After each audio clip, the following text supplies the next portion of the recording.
എൻ്റെ കർത്താവും എൻ്റെ ദൈവവുമേ, എന്നിലൂടെ അങ്ങയുടെ വചനങ്ങൾ കേൾക്കുന്ന എല്ലാ മക്കളുടെയും പ്രയാസങ്ങൾ, ദുഃഖങ്ങൾ, ആകുലതകളെല്ലാം നീക്കി അവർക്ക് സന്തോഷവും സമാധാനവും അവിടുന്ന് കൊടുക്കണമെന്ന് താഴ്മയോടെ പ്രാർത്ഥിക്കുന്നു. ഇന്ന് നമ്മൾ പഠിക്കുന്നത് ലേവ്യ പുസ്തകം 21 അധ്യായമാണ്. ഈ അധ്യായത്തിൽ ആകെ 24 വചനങ്ങളാണുള്ളത്. ഇതിൽ പറയുന്നത് പുരോഹിതന്മാരുടെയും പ്രധാന പുരോഹിതന്മാരുടെയും പരിശുദ്ധിയും ജീവിത ചട്ടങ്ങളെയും കുറിച്ചാണ്. 1. പുരോഹിതന്മാർക്ക് വ്യക്തി ജീവിതത്തിൽ ഉണ്ടാവേണ്ടുന്ന പരിശുദ്ധി. 2. പുരോഹിതന്മാരുടെ വിവാഹ നിയമങ്ങൾ. 3. അംഗഹീനനായവർ ദൈവത്തിൻ്റെ ഭോജനം അർപ്പിക്കാൻ പാടില്ല. ഇനി നമുക്ക് അധ്യായത്തിലേക്ക് വന്ന വചനങ്ങൾ നോക്കാം. എല്ലാവരും തയ്യാറല്ലേ? ലേവ്യ പുസ്തകം 11:1 മുതൽ 20 അധ്യായത്തിൻ്റെ 27 വരെ നമ്മൾ പഠിച്ചത് ഇസ്രായേൽ മക്കളുടെ വിശുദ്ധിയെക്കുറിച്ചായിരുന്നു. ഈ അധ്യായത്തിൽ പഠിക്കുന്നത് പുരോഹിതന്മാരുടെയും അവരുടെ കുടുംബത്തിൻ്റെയും വിശുദ്ധിയെക്കുറിച്ചാണ്. യഹോവ പിന്നെയും മോശയോട് അരുളി ചെയ്തത് അഹ്റോൻ്റെയും പുത്രന്മാരായ പുരോഹിതന്മാരോട് പറയേണ്ടത് എന്തെന്നാൽ, പുരോഹിതൻ തൻ്റെ ജനത്തിൽ ഒരുവൻ്റെ ശവത്താൽ തന്നെത്താൻ മലിനമാക്കരുത്. എന്നാൽ തൻ്റെ അമ്മ, അപ്പൻ, മകൻ, മകൾ, സഹോദരൻ, തനിക്കടുത്തവളും ഭർത്താവില്ലാത്ത കന്യകയുമായ സഹോദരി എന്നിങ്ങനെയുള്ള ഉറ്റ ചാർച്ചക്കാരാൽ അവന് മലിനമാകാം. അവൻ തൻ്റെ ജനത്തിൽ പ്രമാണിയായിരിക്കയാൽ തന്നെത്താൻ മലിനമാക്കി അശുദ്ധനാക്കരുത്. ഈ നിയമങ്ങൾ അഹ്റോൻ്റെ പുത്രന്മാരായ പുരോഹിതരെ അറിയിക്കാൻ മോശയോട് കൽപ്പിക്കുന്നു. അഹ്റോൻ്റെ പുത്രന്മാരായ പുരോഹിതന്മാർ എന്ന് പ്രത്യേകം പറയുന്നതിൻ്റെ കാരണം അവർ അഹ്റോൻ്റെ പുത്രന്മാരായതുകൊണ്ടാണ് പുരോഹിതന്മാരാകുന്നതെന്നും സ്വന്തം യോഗ്യതയാലല്ല ആ ബോധ്യം അവർക്കുള്ളവരായിരിക്കണമെന്നും ദൈവം ആഗ്രഹിക്കുന്നു. മരിച്ചവർക്ക് വേണ്ടി പുരോഹിതൻ തന്നെത്താൻ അശുദ്ധനാകരുത്. അതായത് മരിച്ചവരുടെ ശരീരം സ്പർശിച്ചാൽ അത് പുരോഹിതനെ അശുദ്ധനാക്കുമെന്ന് ദൈവം പറയുന്നു. എന്താണ് ഈ അശുദ്ധി? ബൈബിൾ എന്താണ് ഇതിനെക്കുറിച്ച് പറയുന്നത്? ബൈബിളിൽ മരണം ജീവന് വിരുദ്ധമാണ്. ദൈവം ജീവൻ്റെ ഉറവിടമായതിനാൽ മരിച്ചവരെ സ്പർശിക്കുന്നതോ അടുത്തു പോകുന്നതോ ആളിനെ ചടങ്ങുപരമായി അശുദ്ധമാക്കുന്നു. സംഖ്യാപുസ്തകത്തിൽ നമ്മൾ വായിക്കുന്നത് ഇങ്ങനെയാണ്: ഏതൊരു മനുഷ്യൻ്റെയും ശവം തൊടുന്നവൻ 7 ദിവസം അശുദ്ധനായിരിക്കണം. സംഖ്യാപുസ്തകം 19:11 ഞാൻ വായിച്ചത്. ഒരു പുരോഹിതന് എങ്ങനെയൊക്കെയുള്ള കാര്യങ്ങളിൽ അശുദ്ധനാകാമെന്ന് ദൈവം പറയുന്നത് ശ്രദ്ധിക്കുക. ഏറ്റവും അടുത്ത ബന്ധുക്കൾക്കായി, അതായത് അച്ഛൻ, അമ്മ, മകൻ, മകൾ, സഹോദരൻ, പിന്നെ തനിക്കടുത്തവളും ഭർത്താവില്ലാത്ത കന്യകയുമായ സഹോദരി എന്നിങ്ങനെയുള്ളവരുടെ ഉറ്റ ചാർച്ചക്കാരാൽ അവന് മലിനമാകാം. പുരോഹിതൻ ശവത്തിൽ തൊട്ടാൽ അത് പാപമല്ല, പക്ഷേ അവനെ ഒരു കാലയളവോളം പരിശുദ്ധ സ്ഥാനത്ത് പ്രവേശിക്കാൻ യോഗ്യതയില്ലാത്തവനാക്കും. 5 മുതൽ 6 വരെയുള്ള വചനങ്ങൾ: അവർ തലമുടി വടിക്കുകയും താടിയുടെ അറ്റം കത്രിക്കുകയും ശരീരത്തിൽ മുറിവുണ്ടാക്കുകയും അരുത്. തങ്ങളുടെ ദൈവത്തിൻ്റെ നാമത്തെ അശുദ്ധമാക്കാതെ തങ്ങളുടെ ദൈവത്തിന് വിശുദ്ധരായിരിക്കണം. അവർ തങ്ങളുടെ ദൈവത്തിൻ്റെ ഭോജനമായ യഹോവയുടെ ദഹനയാഗങ്ങൾ അർപ്പിക്കുന്നു. ആകയാൽ അവർ വിശുദ്ധരായിരിക്കണം. വിജാതീയ ആചാരങ്ങളായിരുന്നു മരിച്ചവർക്ക് വേണ്ടി തലമുടി വടിക്കുകയും താടിയറ്റം കത്രിക്കുകയും ശരീരത്തിൽ മുറിവുണ്ടാക്കുകയും ചെയ്യുക എന്നത്. എന്നാൽ ദൈവം ഇസ്രായേൽ ജനത്തെയും പുരോഹിതന്മാരെയും ഇതിൽ നിന്ന് പൂർണ്ണമായി വിലക്കുന്നു. കാരണം പവിത്രമായ വിശുദ്ധി ഇസ്രായേലിന് വേണമെന്ന് ദൈവം ആഗ്രഹിക്കുന്നു. അടുത്തതായി ദൈവം പറയുന്നത് ഒരു പുരോഹിതൻ തൻ്റെ ഭാര്യയെ എങ്ങനെ തിരഞ്ഞെടുക്കണമെന്നാണ്. 7 മുതൽ 8 വരെയുള്ള വചനങ്ങൾ: വേശ്യയെയോ ദുർനടപ്പുകാരിയെയോ അവൻ വിവാഹം കഴിക്കരുത്. ഭർത്താവ് ഉപേക്ഷിച്ചവളെയും വിവാഹം കഴിക്കരുത്.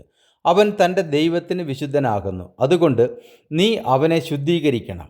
അവൻ നിന്റെ ദൈവത്തിന് ഭോജനം അർപ്പിക്കുന്നവനാകയാൽ നീ അവനെ ശുദ്ധീകരിക്കണം. അവൻ നിനക്ക് വിശുദ്ധനായിരിക്കണം. നിങ്ങളെ ശുദ്ധീകരിക്കുന്ന യഹോവയായ ഞാൻ വിശുദ്ധനാകുന്നു.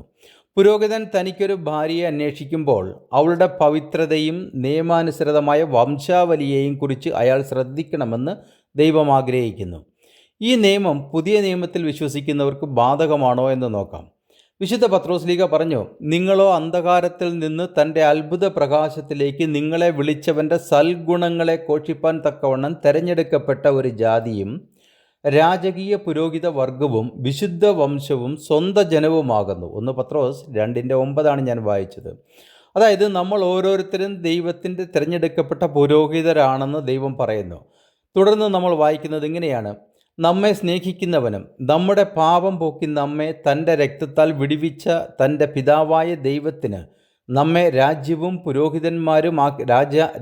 പുരോഹിതന്മാരുമാക്കി തീർത്തവനുമായവന് എന്നേക്കും മഹത്വവും ബലവും ആമേൻ. വെളിപ്പാട് പുസ്തകം 1:6 ഞാൻ വായിച്ചത്. അതായത് നമ്മളും പുരോഹിത വർഗമാകയാൽ ഓരോ ക്രിസ്തീയ വിശ്വാസിയും വിവാഹം കഴിക്കുന്ന പെൺകുട്ടി മറ്റൊരു പുരുഷൻ സ്പർശിക്കാത്തവളായിരിക്കണം, അല്ലെങ്കിൽ കന്യകയായിരിക്കണമെന്ന് ദൈവം നമ്മെ ഉപദേശിക്കുന്നു. 9 മുതൽ 12 വരെയുള്ള വചനങ്ങൾ. പുരോഹിതൻ്റെ മകൾ ദുർനടപ്പ് ചെയ്ത് തന്നെത്താൻ അശുദ്ധയാക്കിയാൽ അവൾ തൻ്റെ അപ്പനെ അശുദ്ധനാക്കുന്നു. അവളെ തീയിലിട്ട് ചുട്ടുകളയണം.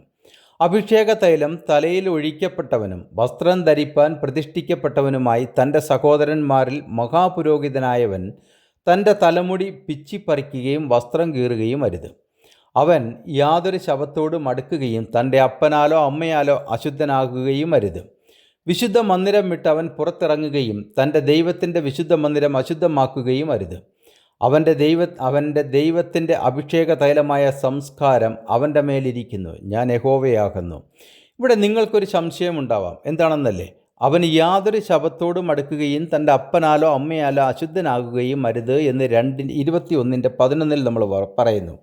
എന്നാൽ തൻ്റെ അമ്മ, അപ്പൻ, മകൻ, മകൾ തുടങ്ങിയവരുമായി ചാർച്ചക്കാരുമായി അവന് അശുദ്ധമാകാമെന്ന് ഈ ലേവ്യ പുസ്തകം 21:2 മുതൽ 3 വരെ നമ്മൾ വായിച്ചു, അല്ലേ? എങ്കിൽ ദൈവം ഇവിടെ എന്താണ് ഇങ്ങനെ മാറ്റി പറയുന്നത് എന്നൊരു ചോദ്യം വരാം. അതിൻ്റെ മറുപടി വ്യക്തമായി ശ്രദ്ധിച്ച് കേൾക്കുക. 21:10 മുതലുള്ള വചനങ്ങൾ സംസാരിക്കുന്നത് മഹാപുരോഹിതനെക്കുറിച്ചാണ്. അതാണ് ഇതിൻ്റെ വ്യത്യാസം. അതുവരെ പറഞ്ഞത് പുരോഹിതനെക്കുറിച്ച് മാത്രമായിരുന്നു. 13 മുതൽ 15 വരെ വായിക്കുമ്പോൾ നമ്മൾ കാണുന്നത് കന്യകയായ സ്ത്രീയെ മാത്രമേ അവൻ വിവാഹം കഴിക്കാവൂ. വിധവ, ഉപേക്ഷിക്കപ്പെട്ടവൾ, ദുർനടപ്പുകാരത്തി, വേശ്യ ഇങ്ങനെയുള്ളവരെ അവൻ വിവാഹം കഴിക്കരുത്. സ്വജനത്തിലുള്ള കന്യകയെ മാത്രമേ വിവാഹം കഴിക്കാവൂ. അവൻ തൻ്റെ സന്തതിയെ തൻ്റെ ജനത്തിൻ്റെ ഇടയിൽ അശുദ്ധമാക്കരുത്. ഞാൻ അവനെ ശുദ്ധീകരിക്കുന്ന യഹോവയാകുന്നു. അതായത് ഇതര ജാതിയിൽപ്പെട്ട ഒരു പെൺകുട്ടിയെ വിവാഹം കഴിക്കുന്നത് ദൈവം വിലക്കുന്നു. അപ്പോൾ നിങ്ങൾ ചോദിക്കും, ഇതര ജാതിക്കാരി പെണ്ണല്ലേ എന്ന്. അതെ, അവളും പെൺകുട്ടി തന്നെ. എന്നാൽ വ്യത്യാസം എന്തെന്നാൽ അവൾ ദൈവത്താൽ വിളിക്കപ്പെട്ടവളല്ല. അതുകൊണ്ട് തന്നെ അങ്ങനെയൊരു പെണ്ണിനെ വിവാഹം കഴിച്ചാൽ ജനിക്കുന്ന കുട്ടികൾ ഒന്നുകിൽ അംഗവൈകല്യമുള്ളവരോ അല്ലെങ്കിൽ അധർമ്മികളോ ആയിത്തീരുന്നുവെന്നതിനാലാണ് ദൈവം അത് വിലക്കുന്നത്. അപ്പോൾ നിങ്ങൾ ചോദിക്കും, പുതിയ നിയമം അനുസരിച്ച് ഒരു ക്രിസ്ത്യാനിക്ക് ഇതര ജാതിയിലുള്ള പെൺകുട്ടിയെ വിവാഹം കഴിക്കാമോ? പാടില്ല എന്നതാണ് അതിൻ്റെ അർത്ഥം. വിശുദ്ധ പൗലോസ്ലീഹ പറഞ്ഞു, നിങ്ങൾ അവിശ്വാസികളോട് ഇണയില്ല പിണ കൂടരുത്. നീതിയും അധർമ്മത്തിനും തമ്മിൽ എന്തൊരു ചേർച്ച, വെളിച്ചത്തിനും ഇരുളോട് എന്തൊരു കൂട്ടായ്മ. 2 കൊരിന്ത്യർ 6:14 ഞാൻ വായിച്ചത്. അതായത് ഒരു ക്രിസ്ത്യാനിക്ക് ഒരു ക്രിസ്ത്യാനി പെൺകുട്ടിയെ മാത്രമേ വിവാഹം കഴിക്കാൻ ദൈവിക അനുമതിയുള്ളൂ. എന്നാൽ അങ്ങനെയല്ലാതെ വിവാഹം കഴിച്ചവർ സമൂഹത്തിൽ നമ്മുടെ മുന്നിലുണ്ട്. അതിൻ്റെ പരിണിത ഫലവും നമ്മൾ തന്നെ കാണുന്നുണ്ട്, ശരിയല്ലേ?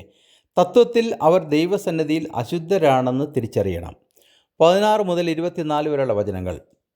യഹോവ പിന്നെയും മോശയോട് അരുളി ചെയ്തത്, നീ അഹരോനോട് പറയേണ്ടത് എന്തെന്നാൽ, നിന്റെ സന്തതിയിൽ അംഗഹീനനായവൻ നിന്റെ ദൈവത്തിൻ്റെ ഭോജനം അർപ്പിപ്പാൻ ഒരിക്കലും അടുത്തു വരരുത്. അംഗഹീനനായ യാതൊരുത്തനും അടുത്തു വരരുത്. കുരുടൻ, മുടന്തൻ, പതിമൂക്കൻ, അധികാംഗൻ, കാലൊടിഞ്ഞവൻ, കൈയൊടിഞ്ഞവൻ, കൂനൻ, മുണ്ടൻ, പൂക്കണ്ണൻ, ചൊറിയൻ, പൊരിച്ചുണുങ്ങൻ, ഷണ്ടൻ എന്നിങ്ങനെയുള്ളവരും അരുത്. പുരോഹിതനായ അഹരോൻ്റെ സന്തതിയിൽ അംഗഹീനനായ ഒരുത്തനും യഹോവയുടെ ദഹനയാഗങ്ങൾ അർപ്പിപ്പാൻ അടുത്തു വരരുത്. അവൻ അംഗഹീനൻ. അവൻ തൻ്റെ ദൈവത്തിൻ്റെ ഭോജനം അർപ്പിപ്പാൻ അടുത്തു വരരുത്. തൻ്റെ ദൈവത്തിൻ്റെ ഭോജനമായ അതിപരിശുദ്ധമായവയും വിശുദ്ധമായവയും അവന് ഭക്ഷിക്കാം. എങ്കിലും തിരശ്ശീലയുടെ അടുക്കൽ ചെല്ലുകയും യാഗപീഠത്തിങ്കൽ അടുത്ത് വരികയും അരുത്.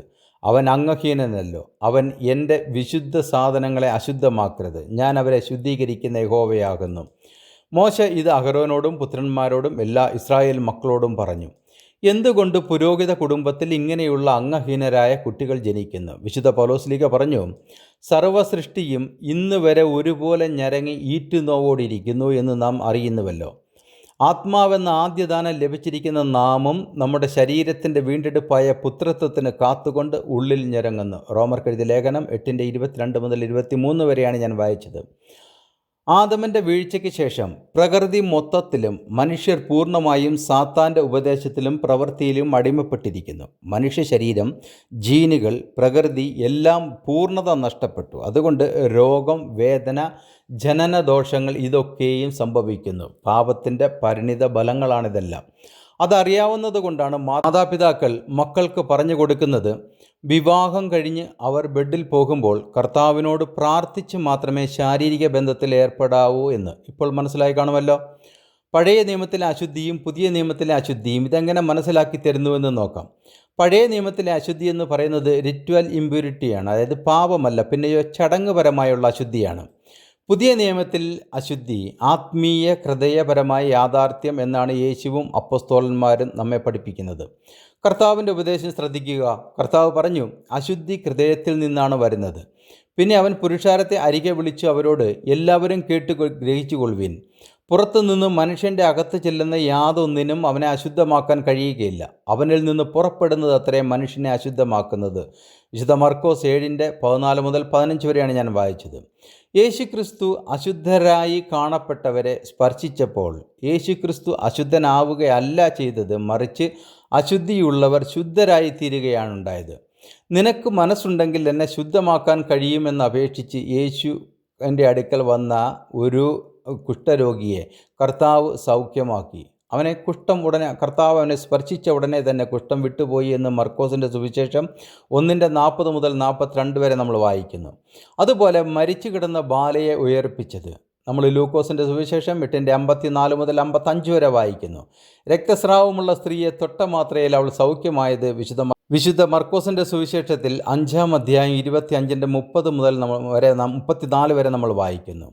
പഴയ നിയമപ്രകാരം യേശുക്രിസ്തു അശുദ്ധനാകണം. പക്ഷേ പുതിയ നിയമത്തിൽ സംഭവിച്ചത് യേശുക്രിസ്തു അശുദ്ധനാകുന്നില്ല, മറിച്ച് അശുദ്ധരായവർ ശുദ്ധരാവുന്നതാണ് നമ്മൾ കണ്ടത്. അവൻ്റെ പുത്രനായ യേശുവിൻ്റെ രക്തം സകല പാപവും പോക്കി നമ്മെ ശുദ്ധീകരിക്കുന്നു. 1 യോഹന്നാൻ 1:7 ഞാൻ വായിച്ചത്. പരിശുദ്ധാത്മാവിൻ്റെ പുതുക്കൽ നമുക്കുണ്ടാകുന്നു. അവൻ നമ്മെ നാം ചെയ്ത നീതിപ്രവൃത്തികളാലല്ല, തൻ്റെ കരുണപ്രകാരമത്രേ രക്ഷിച്ചത്.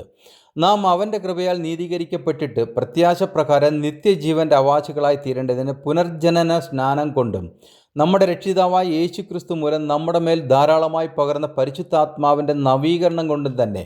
തീത്തോസ് 3:5-7 വരെയാണ് ഞാൻ വായിച്ചത്. പുതിയ നിയമത്തിൽ ശുദ്ധീകരണം എന്നത് പാപമോചനം, മനസ്സിൻ്റെ പുതുക്കൽ, ക്രിസ്തുവുമായുള്ള വിശുദ്ധ ജീവിതം എന്നിവയാണ്. മറ്റൊരു രീതിയിൽ പറഞ്ഞാൽ നമ്മൾ ദൈവത്തിൻ്റെ ആത്മാവ് വസിക്കുന്ന ദൈവത്തിൻ്റെ ആലയമാണ്. നിങ്ങൾ ദൈവത്തിൻ്റെ മന്ദിരമെന്നും ദൈവത്തിൻ്റെ ആത്മാവ് നിങ്ങളിൽ വസിക്കുന്നുവെന്നും അറിയുന്നില്ലയോ? 1 കൊരിന്ത്യർ 3:16 ഞാൻ വായിച്ചത്. ഇന്നത്തെ ക്ലാസ് ഇവിടെ അവസാനിക്കുന്നു. അടുത്ത ക്ലാസ്സിൽ വീണ്ടും കാണുന്നതിനായി കർത്താവായ യേശുക്രിസ്തു നമ്മെ ഇവരെ അനുഗ്രഹിക്കുമാറാകട്ടെ എന്ന പ്രാർത്ഥനയോടെ ബെഞ്ചമിൻ കോശി.